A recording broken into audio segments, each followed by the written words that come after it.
Okay, to find fitbox analytics, go to your fitbox dashboard. In the menu, you'll see reporting. Click on reporting and then click on fitbox analytics. And then that will open up.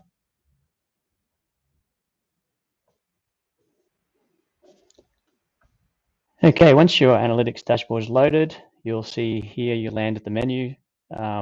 We've got a series of dashboards that we're building out at the moment, and we'll just run through these one at a time. So the first dashboard is the business dashboard, and we're trying to build out metrics that are important to a gym and our subscription business. So you can see here the key points are active members, paying members. Now, active members are literally members in Fitbox who are set to active. Paying members are the number of members there's been an invoice for in the last 30 days. So that's the difference between the two. Now, monthly average revenue per paying member is self-explanatory. So your monthly revenue through the system divided by paying members gives you this number. So I think what's not factored in, if you've got anyone who's paying outside the system with cash or something like that, they won't show up as a paying member, even though you may be receiving revenue for them.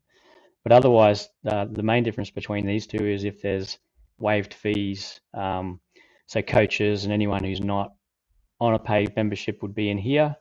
The other anomaly might be if it's a family where you've got a couple of members on waived fees, but the main account is essentially funding the other members.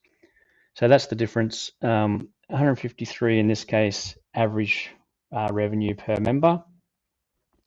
Now the current lifetime value of a paying member is factors in your churn rate. So this is a metric from software as a service, and essentially what on average a member at this gym, and this is actually just demo data, so but an average member in this scenario is worth $1,410 to that gym.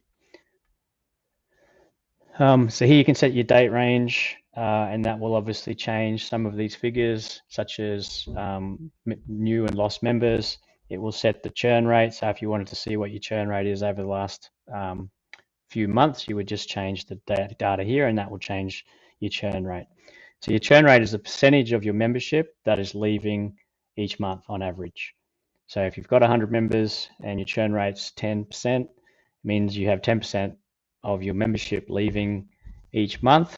Therefore, you've got to be adding at least that to be growing, or to not to be going backwards.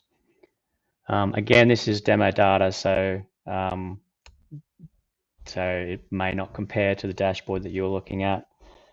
Gender, again, self-explanatory. Now we do have the option of setting non-specified, but mostly this other column is just people who haven't provided their gender.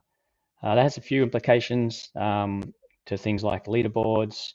So it's probably useful to add to your data. It also helps things like our churn prediction models to know member sex or member gender.